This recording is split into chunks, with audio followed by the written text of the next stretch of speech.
আমরা এতদিন শুনেছি শুধু প্যারিসেই লাভলক ব্রিজে তালা ঝুলিয়ে ভালোবাসার স্মৃতি হিসেবে রাখা হয়, কিন্তু পৃথিবীতে এমন অনেক ব্রিজ আছে যা আপনার আমার জানার বাইরে। শুধু তালা ঝুলিয়ে রাখে না, চাবিটাও ফেলে দেওয়া হয় নদীর গভীরে। কি এমন রহস্য লুকিয়ে আছে চাবি ফেলে দেওয়ার পিছনে? কেনই বা এমনটা শুরু হয়েছিল? এমন ব্রিজ কে বা কারা কোথা থেকে শুরু করে?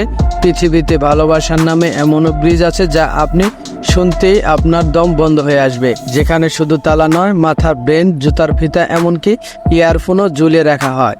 পৃথিবীতে এমন ভালোবাসার স্মৃতি রাখা কয়টা ব্রিজ আছে এবং কোথায় আছে, কিভাবে আছে, বর্তমান অবস্থায় বা কেমন? এর সমস্ত কিছু জানতে পারবেন মায়াতাল চ্যানেলের আজকের ভিডিওতে। এই ভিডিওটি সম্পূর্ণ দেখার অনুরোধ রইল। তাহলে চলুন জেনে নেওয়া যাক এমন সব অদ্ভুত কিছু ব্রিজের কথা। কোথা থেকে শুরু হলো ভালোবাসার এমন সেতু? প্রেমের চিহ্ন হিসেবে ব্রিজে রেলিং নিয়ে তালা ঝুলিয়ে দেওয়ার রীতি প্রায় 100 বছর জুড়ে চলছে। তালায় লেখা প্রেমিক প্রেমিকার নাম অমর করে রাখবে প্রেমকে, এমন বিশ্বাস থেকেই বিশ্বজুড়ে বিভিন্ন স্থানে দেখা মেলে এমন লাভলক ব্রিজের। কেনই বা এই লাভলক ব্রিজ বা ভালোবাসার সেতু? সারা জীবন ভালোবাসার মানুষের সঙ্গে কাটানোর ইচ্ছে মানুষের স্বাভাবিক প্রবণতাগুলো একটি। এই ইচ্ছাটাকে পূর্ণতা দেওয়ার জন্য মানুষ নানা অদ্ভুত কাজ করে আসছে বছরের পর বছর ধরে। প্রেমে পড়লে কোথাও একটুখানি চিহ্ন, একটুখানি আঁচড় রেখে আসা প্রবণতা সব প্রেমিক প্রেমিকার মধ্যেই থাকে। তার মধ্যে তালা একটি খুব মন্দ নয় বলে বেছে নেওয়া হয়েছে।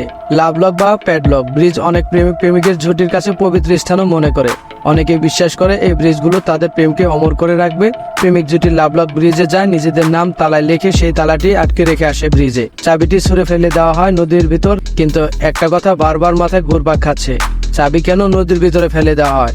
চাবিগুলো ফেলে দেওয়ার ব্যাখ্যা হচ্ছে তাদের অপরিবর্তনীয় সেই প্রেম আসলে কতটা শক্তিশালী সেটুকু বোঝানোর জন্য কাজটা করা হয়। প্রেম মানুষকে কি পরিমাণ কল্পনা প্রবণ করে তোলে, এই কাজটি তার একটি প্রমাণ। তাহলে অবশ্যই জানা উচিত কি অবস্থায় আছে এই ব্রিজগুলি।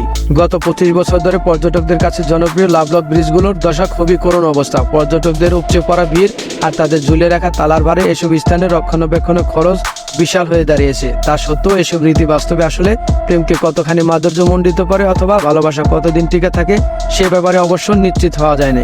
এই লাভলক ব্রিজ কে বা কারা শুরু করে? মজার বিষয় হলো প্যারিসের আগে এই প্রথাটির শুরু হাঙ্গেরি সহ পৃথিবীর অন্যান্য স্থানেও।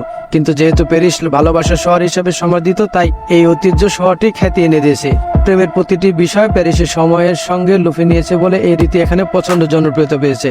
2006 সালে ইতালিয়ান সিনেমা আমি তোমাকে চাই মুক্তি পাওয়ার পরপরই খুব হইচই ফেলে দেয় ইতালিতে।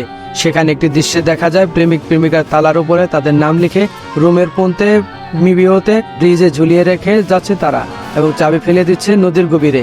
ঠিক এরপর পরে রোমের এই ব্রিজে তালা ঝুলানোর রীতির প্রেমিক জুটিগুলোর মধ্যে বেশ জনপ্রিয়তা পায়। রোমের উত্তরাংশে অবস্থিত বলে বেশি মানুষ ইতালির ওই ব্রিজে যেতে পারত না। সেখানে এগিয়ে এসেছে প্যারিস। লোভর মিউজিয়ামের ঠিক পাশে পর্যটকদের হাতের কাছে লাভলক ব্রিজটি প্রেমিক জুটির সুযোগ করে দিয়েছে। এই রীতি এতটাই জনপ্রিয় হয়ে দাঁড়ায় যে অনেকেই লাভলক ব্রিজ দেখার জন্য কেবল প্যারিসে আসেন। প্যারিসের রীতিটি এসেছে ইতালিয়ানদের কাছ থেকে। মানুষ বিষয়টিকে লুফে নিলে সেটি পরিচিত পায় ফ্রান্সের ঐতিহ্য হিসেবে। 2008 সাল থেকে প্রেমিক প্রেমিকার নামে অধ্যক্ষ লেখা তালা ঝুলানো এই প্রক্রিয়া জনপ্রিয় হয়ে দাঁড়িয়েছে। লাভলক ব্রিজ এখন সেন নদীর একটি গুরুত্বপূর্ণ অংশ। এখানে এলে দেখা যায় গ্রিলে, গেটে, এমনকি অন্যান্য ব্রিজও তালা ঝুলানো আছে। এই প্রক্রিয়া শুরু হয়েছিল সেন নদীর ব্রিজে। তাহলে অবশ্যই আপনি জানতে চাইবেন লাভলক ব্রিজ কয়টা আছে এবং প্রথম ব্রিজটি কোথায়? প্রথম ব্রিজটি হচ্ছে পূর্ব ইউরোপের সাইবেরিয়া সোল্ট লুবামি প্রথম লাভলক ব্রিজ।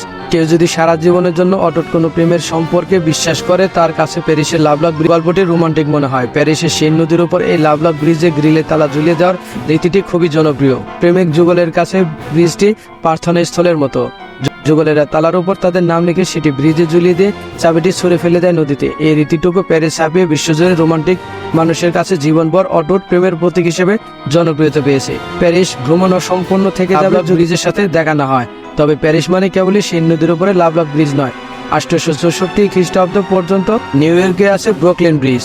ব্রুকলিন ব্রিজ আমেরিকার শুরুর দিকে রোডওয়ে ব্রিজের একটি ঝুলন্ত। এই ব্রিজটি নির্মাণ কাজ শুরু হয় 1869 সালে এবং শেষ হয় 1883 সালে।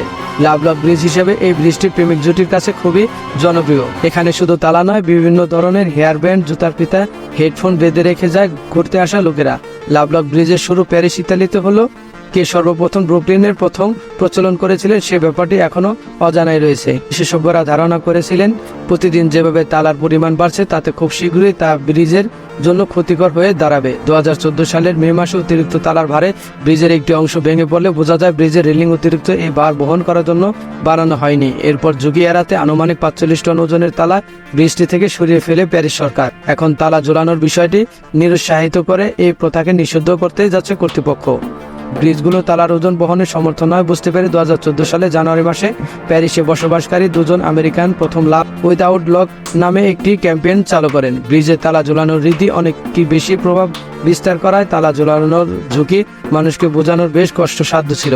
মানুষের কাছে ঝুঁকির খবর পৌঁছে দিতে সামাজিক যোগাযোগ মাধ্যমগুলোতে হ্যাশট্যাগ দিয়ে লাভ উইদাউট লকস ক্যাম্পেইন চালু করা হয়। 11 আগস্ট প্যারিস কর্তৃপক্ষ গোটা ব্রিজ জুড়ে স্টিকার সেটে দিয়ে পর্যটকদের অনুরোধ করেন যে তারা আর তালা না ঝোলানো। এই ক্যাম্পেইন সূত্র ধরেই কর্তৃপক্ষ নো লাভ লকস নামে একটি ওয়েবসাইট চালু করেন, যেখানে তাদের বক্তব্য ছিল, আমাদের ব্রিজগুলো আপনাদের ভালোবাসার ভার আর বহন করতে পারছে না। এর মাধ্যমে আপনাদের ভালোবাসা জানান দিয়ে ব্রিজগুলোকে মুক্তি দিন। নিউ ইয়র্কে কর্তৃপক্ষ পোস্টারের মাধ্যমে জনগণকে বিভিন্নভাবে সচেতন করার চেষ্টা করছে। ব্রুকলিন ব্রিজে সতর্কতা টাঙানো হয়েছে। অবৈধভাবে ব্রিজের রিলিংয়ে তালা লাগানো দেয় $100 জরিমানা ঘোষণাও দেওয়া হয়েছে। ভালোবাসার চাপে এবং ভালোবাসার স্মৃতি রাখতে গিয়ে এখন সবগুলি ব্রিজ এখন ঝুঁকিপূর্ণের মধ্যে দাঁড়িয়েছে। তাই সকলের প্রতি অনুরোধ করা যাচ্ছে যে আপনাদের ভালোবাসা প্রকাশের জন্য শুধু ব্রিজে যা যার অন্তর ব্যবহার করেন। এই ভিডিওটি সম্পূর্ণ দেখার জন্য মায়াতাল চ্যানেলের পক্ষ থেকে আপনাকে অসংখ্য ধন্যবাদ। পরবর্তী ভিডিও দেখার অনুরোধ রইল। ভালো থাকবেন, সুস্থ থাকবেন।